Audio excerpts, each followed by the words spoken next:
The complexity of advanced resuscitation requires a systematic and highly organized set of assessments and treatments, which will take place simultaneously and in as efficient and effective a time frame as possible.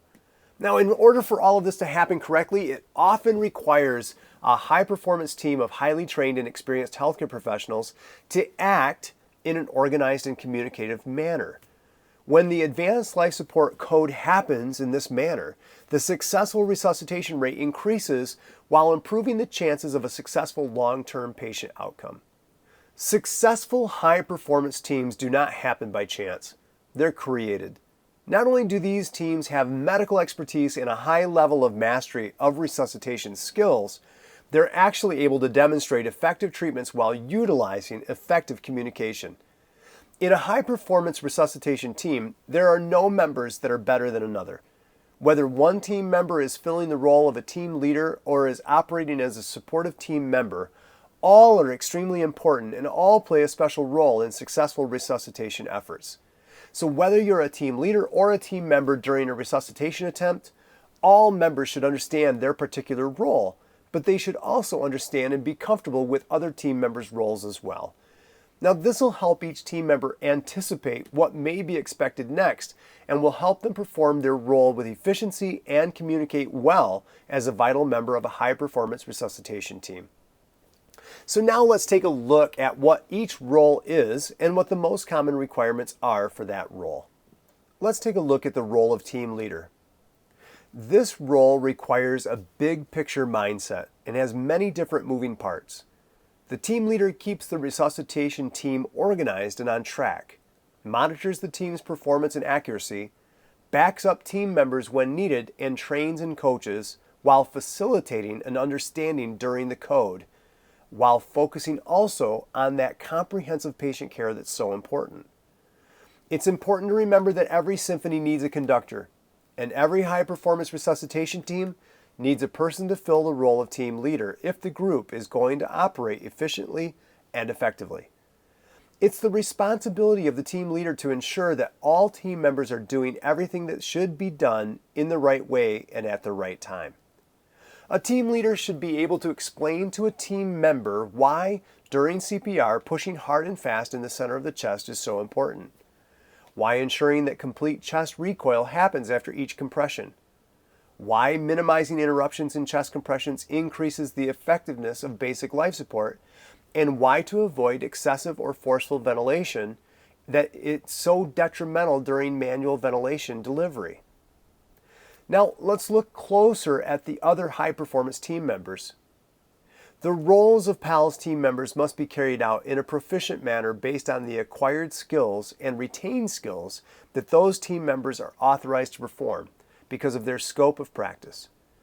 It's vitally important that the resuscitation team understand and are clear about each of their role assignments, are prepared to fill their role responsibilities effectively, and have a good working knowledge of PALS algorithms, have had a sufficient practice in the different resuscitation skills, and that they are truly committed to success.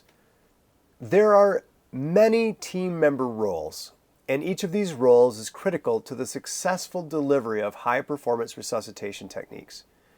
There are large in-facility teams, and there are smaller out-of-hospital teams.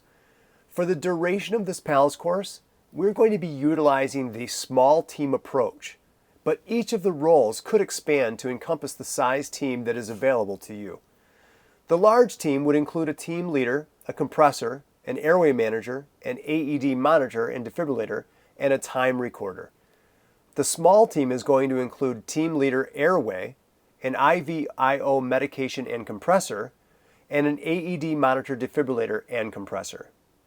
Recording can be done by any team member, but may be done by the team leader in the small team approach. This is often found in small offices or pre-hospital settings. So now let's break out each of these roles and speak briefly about what each role is expected to do. The team leader. The team leader is the one who, when necessary, assigns the remaining need roles to appropriate team members. They must make appropriate treatment decisions based on proper diagnosis and interpretation of the patient's signs and symptoms, including advanced assessment like 12-lead EKGs, laboratory reports, and the overall appearance of the patient. It's the team leader who has the responsibility to give feedback to the team and must assume the roles of those who are not available or assigned. The compressor. This team member is assigned a compressor type role so that the patient gets the CPR that they need in order to survive this event. They're going to also follow the latest recommendations and resuscitation guidelines in order to maximize that basic life support role. This person may alternate with the AED monitor defibrillator every 5 cycles or every 2 minutes. This can occur sooner if the compressor suffers from fatigue. The airway person is in charge of all patient airway aspects. They'll not only work diligently to open and maintain the patient's airway, but will provide bag mask ventilation with the appropriate basic and advanced airway adjuncts as needed. The AED monitor and defibrillator person will be the person who brings and operates the AED monitor defibrillator. In certain cases, a monitor defibrillator will be already present and therefore would be moved or slanted in such a way that the team leader along with most of the team are able to see it clearly.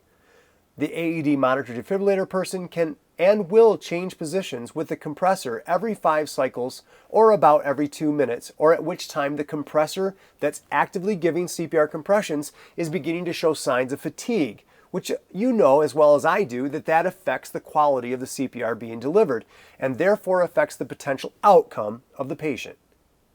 The IVIO medication person is the one who's going to be in charge of the vascular access and medication role.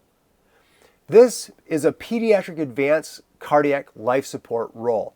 It not only initiates vascular access using whatever technique required for successful and patent access, but it also administers medications with accuracy upon team leader direction and gives advice when appropriate. The timer/recorder is a role of a member that keeps a rolling record of the time interventions, medications, and treatments that were performed and then announces when the next treatment is due.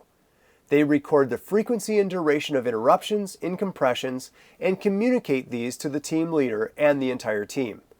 In the absence of a timer or recorder role, another team member will be assigned these responsibilities.